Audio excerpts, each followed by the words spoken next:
All right, y'all, and welcome back to another episode here on Black Mass Paranormal. Now, we are going to be continuing the holiday season with talking about my scariest moments from being a paranormal investigator here in Appalachia. Now, in this time, I have come across so many terrifying and crazy things that have happened to me. It's really hard to always get that information out to you all. I've had a lot of you all reaching out, requesting to hear about my scariest moments, and I'm doing it. So here we go. Okay, so part 2 to this series has kind of 2 parts to it. One part goes all the way to West Virginia. The second part of it happens here in East Tennessee. Now, if in West Virginia, there is a cryptid that is probably the most well-known besides Bigfoot, and that's the Mothman. Now, ever since I was a kid, I always wanted to go to Point Pleasant and, kind of look around and see what's happening out there. Point Pleasant is an area that it's totally strange. And I don't know how they don't have more people moving to Point Pleasant, West Virginia. So it all kind of starts with me and my buddy Josh. We decide that we are going to head out to West Virginia to investigate the Mothman. This takes tons of strange turns because we originally start out in the cemetery where the Mothman was initially first seen. So starting in 1966, there were over 100 reported sightings of a large 6 to 8 foot tall humanoid winged creature in Point Pleasant, West Virginia. Now, the story starts out in a cemetery when a grave digger claims to have seen this thing flying overhead and absolutely terrifies him. Then there's a couple out in the TNT area, which was an ammo depot for World War II, on this back kind of county road. So what's really interesting about this area is the way that the county roads kind of line up with the World War II ammo depots and chemical plants. So near these abandoned structures, these locals are having sightings of seeing this large humanoid creature just kind of flapping around and terrorizing the county. It's supposedly chasing people that are trying to drive off in their, classic cars, and everybody's describing these kind of red eyes. So if you go up there now, either towards the TNT domes or the chemical plant, in the distance, there is this tall building that looks like some sort of manufacturing building that has these 2 glowing red light bulbs that really just kind of oversee the entire area. So no matter where you go, you're able to kind of look up in the sky and you can see just kind of basically like the Mothman still watching over the place. Now, this entire time that I was there with my friend Josh, we went to a couple different locations. We went to, we went around town, we talked to the locals, went to the TNT area, we went to the chemical area. And during the last night that we were there, all kinds of like weird shit starts happening. The first thing that we start hearing are these people chanting. Another thing that I don't understand why this happens there, maybe somebody could explain it in the comments, but there is almost like this cult that nobody talks about in Point Pleasant. So me and Josh, we were waiting on it to get dark, and we're kind of sitting in the truck, and all of a sudden we hear this like chanting. And we're just like, what the hell? And then all of a sudden we see these people driving like the side-by-sides, going down the back roads, and they're all chanting something. We can't tell what they are chanting, but as the night goes on, it's kind of like they just don't go away. The TNT domes sit parallel to this really creepy looking lake that's got all of this like green algae that sits on the top of it. It just looks like something out of the Teenage Mutant Ninja Turtles. That you just look at this and you're like, there's something in this water. So after the people kind of stop, me and Josh end up and we get out and we go into the domes. While we are in the domes, the audio that you are able to record inside the domes really doesn't make any sense. Because when you are in there, any sound, any movement, it's really echoey. So it just kind of bounces off the walls and it's really, really disorienting. I didn't make this connection until later, but me and Josh were in the domes we're just kind of looking around. There's all of this graffiti all over the inside of the domes.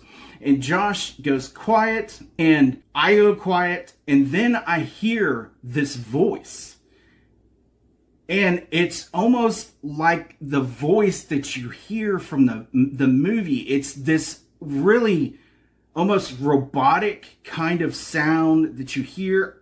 And it freaked me out so much that still to this day, when I go back and I look at my Mothman videos, it really messed with my worldview, because I believe I was getting some sort of communication from, whether it be a Mothman or something else that was happening. Was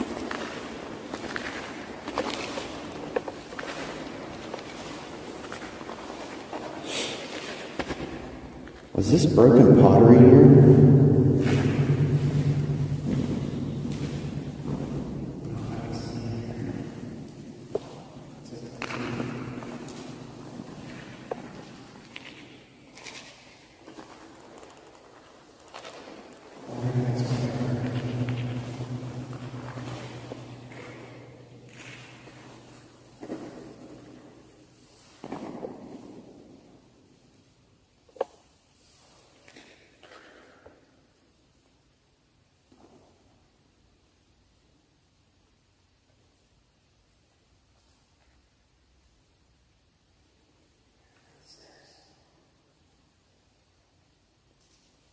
That's so scary.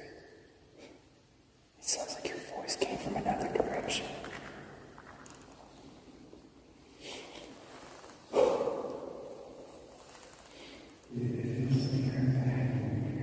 Yeah.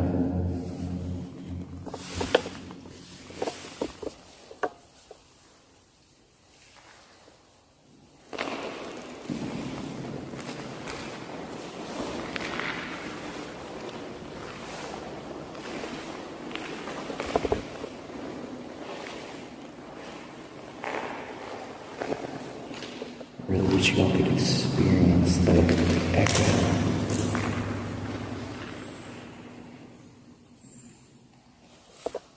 Josh, did you hear that?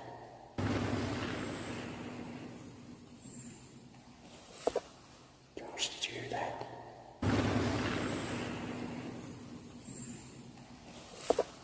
Josh, did you hear that?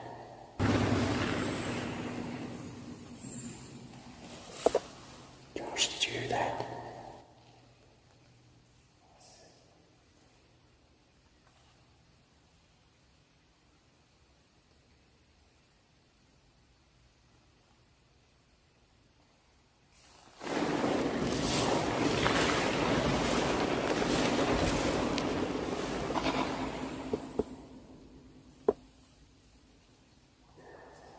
I don't know.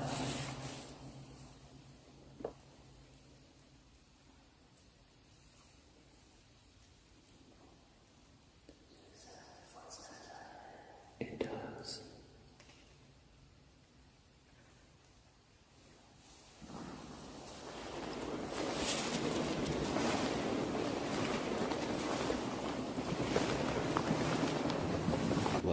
Understand what you're saying.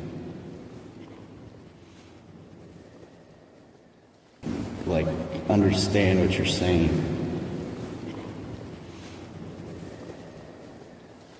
like understand what you're saying. What's interesting is if you go and you speak to the locals in Point Pleasant, they don't describe the Mothman as kind of this cryptid. They specifically talk about him like he's an extraterrestrial, which is really kind of interesting to me when you start putting the setup of the TNT domes along with the chemical plants and all of this other like freaking Ninja Turtle evil layer thing happening. It's almost like the Mothman is able to be trans-dimensional. And when you talk to the locals about it, I talked to this elderly lady, one of these gift shops, for probably about an hour. And she got really into the details about the lights that appear over Point Pleasant and the interactions that the locals have with these possible entities. Now, whether or not Mothman is a cryptid or he's an extraterrestrial, I'll kind of leave that up to you. But that whole experience, after I heard that sound, really disturbed my worldview on it. The other part of this story takes us to actually Tennessee. In Chuck Swan National Forest, there has been reports of a large winged creature in that area for really almost like decades. Even my brother talks about some sort of large winged creature that he had seen while fishing out near that area. In the forest of Chuck Swan, there's actually like really, really old cemeteries going back all the way to the Revolutionary War. So me, John, and Josh decide that we are going to go out there and camp and do kind of like a ghost investigation one night. And we go and we're trying to make communication. Whoa. And we're not really getting all of the evidence that we were wanting to experience. But then we start hearing something moving in the trees. And we're, shining the spotlights up. We're going back and forth. We're trying to figure out, maybe it's a bear, maybe, because it was big. It was really big. And we can't really nail it down. So the rest of the night, we just kind of hang out by the campfire until we eventually go to sleep. Now, I had driven my truck out there that night, but John and Josh decided that they were going to sleep in a hammock. So I'm parked in my truck here. John and Josh are off to my left. Now, about 4 to 5 in the morning, my truck sounds like it just gets hit by a freight train. Something landed on my headache bar. About 4 or 5 in the morning, something just goes boom, and it hits my truck so hard that the entire truck shakes. It scares me half to death. Like, I can't even imagine what I looked like when I woke up hearing that. And a part of me kind of thought it was a dream.